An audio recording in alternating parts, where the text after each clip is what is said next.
राधे राधे। राधा अष्टमी का पर्व भाद्रपद शुक्ल अष्टमी को मनाया जाता है। इस दिन राधा रानी की पूजा की जाती है। व्रत रखने वाले भक्त सुबह जल्दी उठकर स्नान आदि करते हैं। राधा कृष्ण की विधि विधान से पूजा करते हैं। पूजा में पंचामृत से अभिषेक, श्रृंगार, भोग, आरती और मंत्र जाप करते हैं। राधा अष्टमी व्रत विधि: ब्रह्म मुहूर्त में उठकर स्नान करें और स्वच्छ वस्त्र धारण करें। पूजा घर को साफ सुथरा करें और गंगा जल छिड़कें। एक चौकी पर लाल या पीला कपड़ा बिछाकर राधा कृष्ण की मूर्ति या चित्र स्थापित करें। मिट्टी या तावे के कलश में जल भरकर उस पर आम के पत्ते और नारियल रखें। राधा कृष्ण का पंचामृत, दूध, दही, शहद, घी और गंगा जल से अभिषेक करें। राधा रानी को श्रृंगार की सामग्री, फूल, वस्त्र, माला, आभूषण आदि अर्पित करें।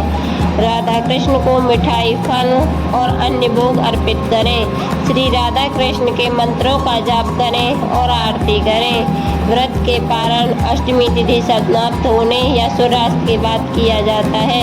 कुछ लोग नवमी तिथि पर भी व्रत खोलते हैं। व्रत खोलने के बाद सात्विक भोजन करें। व्रत के दौरान ध्यान रखने वाली बातें: राधा अष्टमी के दिन कठोर व्रत का संकल्प लें और केवल एक ही समय फलाहार करें। व्रत के दौरान सात्विक भोजन करें और तामसिक भोजन, प्याज, लहसुन, मांस आदि से बचें। राधा कृष्ण के भजन गाएं और उनका नाम संकीर्तन करें। सत्य, अहिंसा और ब्रह्मचर्य का पालन करें। किसी से विवाद या बुराई करने से बचें। गरीब और ज़रूरतमंद लोगों को दान करें। व्रत का पारण किस समय करना चाहिए? राधा अष्टमी व्रत का पारण अष्टमी तिथि समाप्त होने पर या सूर्यास्त के बाद किया जाता है। कुछ लोग नवमी तिथि पर सूर्यास्त के बाद व्रत खोलते हैं। व्रत खोलने के बाद सात्विक भोजन करें। अष्टमी तिथि पर राधा कृष्ण की पूजा एक साथ करनी चाहिए। राधा रानी को तुलसी अर्पित की जाती है, लेकिन यदि आप युगल सरकार की पूजा कर रहे हैं तो उनकी तुलसी हाथ में रखें। राधा अष्टमी के दिन तुलसी नहीं तोड़नी चाहिए।